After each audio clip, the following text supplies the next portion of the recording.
ઉપસ્થિત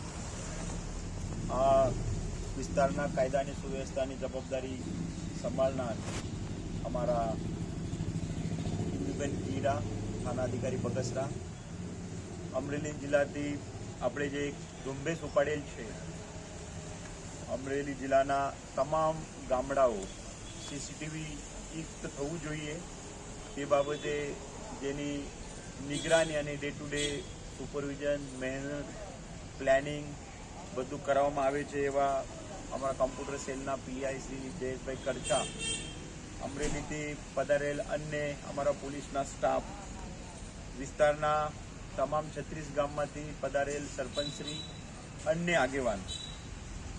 આમ આપ સૌ જાણો છો, અમુક દિવસ પહેલાં આ વિસ્તારને અડીને આવેલા ડુંડિયા પીપળિયા ગામમાં એક બહુ ગંભીર બનાવ બનેલો હતો અને તે બનાવની તપાસ દરમિયાન સુરતના તબક્કે બનાવ શોધાયેલ હતો અને તે દરમિયાન પોલીસના સામે જે અમુક પ્રશ્નો હતા, અમુક ચેલેન્જીસ હતા. આમાં એક મુખ્ય ચેલેન્જ કે આરોપી કોણ છે અને તે ગોતતા પોલીસને લગભગ 8મા યા 9મા દિવસે પોલીસે ડિટેક્ટ કર્યો.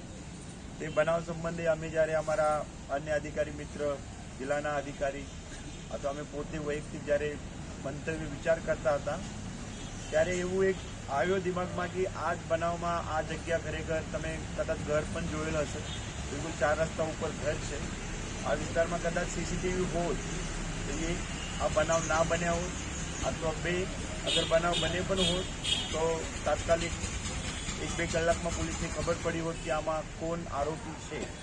અને 3 તપાસના કામે, કોર્ટમાંથી સજા પાડવાના કામે પણ આ સીસીટીવી ઉપયોગી થયા હોત.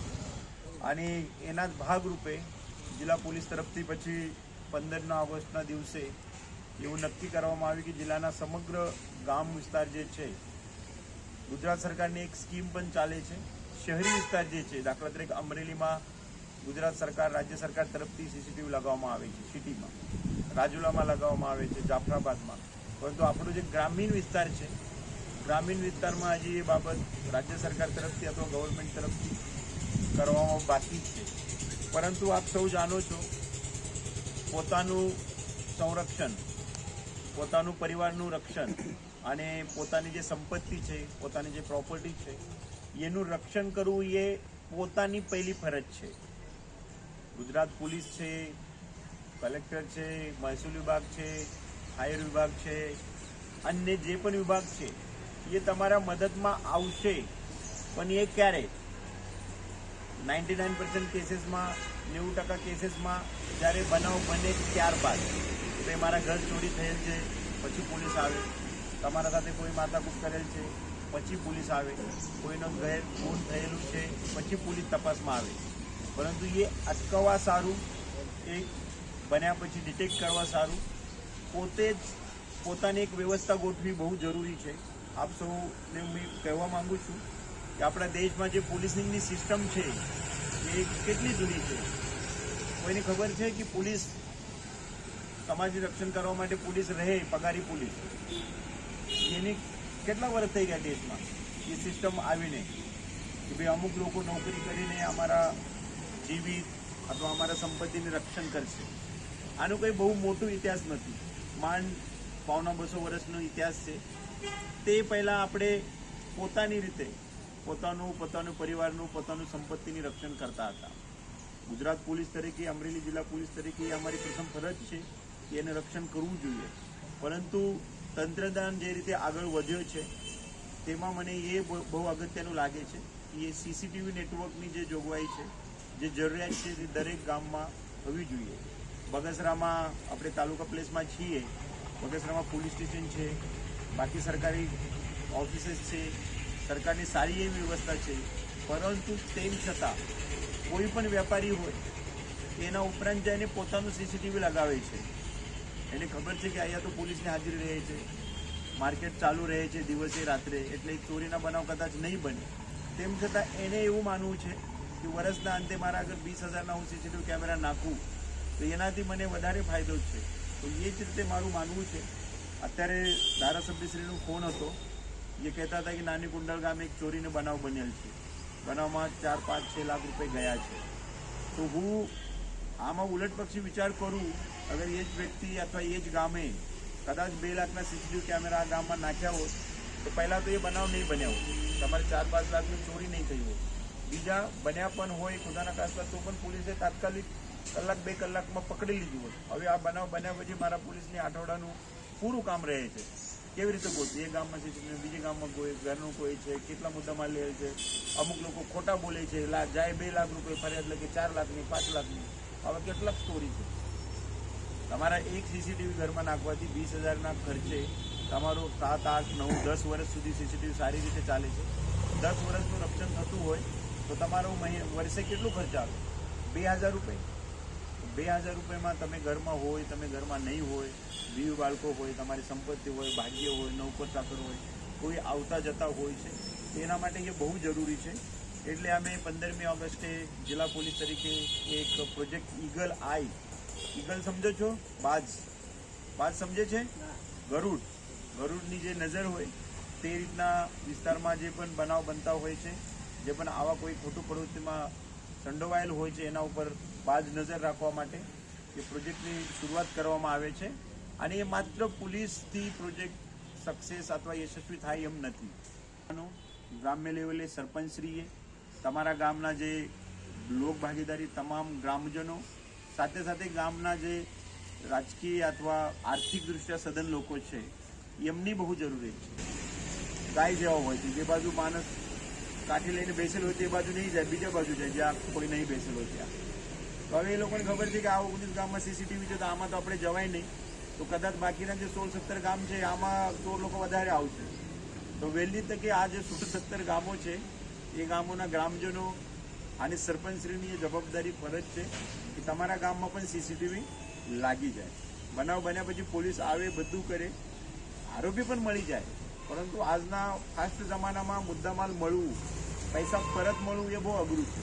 જિલ્લા પોલીસે લગભગ 100માંથી 17, 10માંથી 7 બનાવ ચોરીના ડિટેક્ટ કરેલા છે, અમારે જે હાલનું પર્સન્ટેજ છે. પરંતુ આમાં જે ગયેલા પૈસા અથવા સોના પરત મળવાની શક્યતા છે એ બહુ ઓછી છે.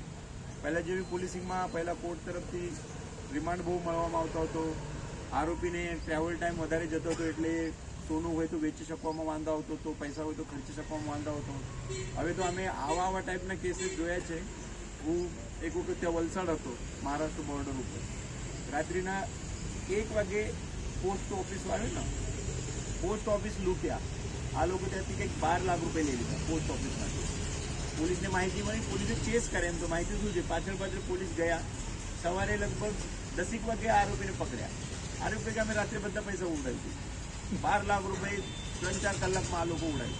ગમે એટલું પોલીસના તરીકે એને જે પણ કરવાનું એ કરો, તેમ છતાં પૈસા અથવા તમારું સોના પરત મળવાનું મને લાગે કે 15% અથવા 20% કરતાં અમે શક્યતા જાય છે. અને પોલીસનું મુખ્ય કામ આરોપી પકડવું અથવા એમના પાસેથી વસ્તુ જે લઈ ગઈ તે કાઢવું છે.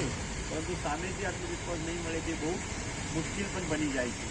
તેથી અમારી અપેક્ષા છે કે આવનાર ટૂંક સમયમાં જિલ્લાના સમગ્ર પોલીસ સ્ટેશન વિસ્તારના સમગ્ર ગામડા સીસીટીવી યુક્ત થાય. સરકારની ગ્રાન્ટની રાહ જોયા વગર, કંઈ મોટી ખર્ચની બાબત નથી. તમારા પાસેથી ઘણા બધા લોકો મને ગરમીના સિઝનમાં, દિવાળીના સિઝનમાં તમારા કથા વગેરેના આમંત્રણ આપવામાં આવતા હતા. અને હું જ્યારે પૂછપરછ કરતો હતો કે ભાઈ કેટલો ખર્ચો થાય છે, તો સહજ નાનામાં નાના કથામાં તમે 50 લાખ, 1 કરોડ, 1.5 કરોડ, 2 કરોડનો ખર્ચો બતાવો છો. એ અગત્યનું છે, જરૂરી છે, પણ સાથે સાથે ગામની સુરક્ષા માટે સીસીટીવી મને લાગે વધારે જરૂરિયાત છે.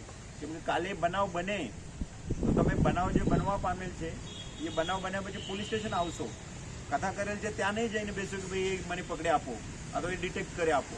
તો એ અમારા માટે શાંતિ, સલામતી બહુ જરૂરી છે. અને દરેક સરપંચે, દરેક રાજકીય આગેવાન, ગ્રામના અન્ય આગેવાનો એ બાબત ધ્યાને લેવી જરૂરી છે. અને એટલે હું કીધું કે તમે સરકારશ્રીના સ્કીમ ઉપર બહાર નહીં મૂકતા, તે સિવાય ગ્રામની ભાગીદારી છે. ભલે તમે દરેક પાસેથી 100 રૂપિયા લો, પણ એમાં જે લાગણી છે કે ભાઈ આ કેમેરા મારા 100 રૂપિયા છે, તો એ લાગણી બહુ અધિકારની બાબત છે કે ભાઈ મેં ભલે ગામમાં મારી પરિસ્થિતિ નથી 10,000 રૂપિયા આપવું, પણ મેં 100 રૂપિયા આપેલા છે, પણ મારો ફાળો છે આમાં. જે વધારે મહત્વનું છે જેથી કરીને એની ભવિષ્યમાં મેન્ટેન પણ થાય. દૂસરા તમારા વિસ્તારના જે પણ ગામના આગેવાનો છે, તમારા કહેવામાંથી તમને સંકોચ આવતો તો અમને બતાવો કે ભાઈ એ સુખી માણસ છે, અમદાવાદ રહે છે, સુરત રહે છે, એમને આપણે કહીએ તો એ ₹1-2 લાખ તો સમગ્ર સીસીટીવીની સ્પોન્સર કરી શકશે. તો અમે કહીશું. તે સિવાય કોઈ કંપની હોય એમને આપણે કહીશું. સરપંચશ્રી આગેવાની લઈને એ કરી શકે છે. છેલ્લો ઓપ્શન તરીકે આપણે કદાચ ગ્રાન્ટની રાહ જોવું જોઈએ. અને મને લાગે કે સરપંચશ્રી આ બાબતે તો તમારે 4 વર્ષ તો થઈ ગયા છે. નેક્સ્ટ ટર્મ નક્કી કર્યું હોય તો સીસીટીવી તો તમારે લગાડવા જ પડે. મને લાગે હવે અન્ય ગામોમાં લાગ્યા છે, તમે કાલે ગ્રામજનો પણ ઉઠીને પૂછશે કે ભાઈ બાજુવાળા ગામવાળા તો સીસીટીવી સરપંચે લગાડ્યા છે, તમે આજે નહીં લગાવ્યા. તમે લોકોને આ હરીફાઈમાં પણ થોડા સહેલું રહેશે. એટલે અમારી અપેક્ષા છે કે જિલ્લાના જે પણ 620 ગામડા છે એ 620 ગામડા આપણે વર્ષે 2025ના અંતિતા કમ્પ્લીટ કરવાનું એક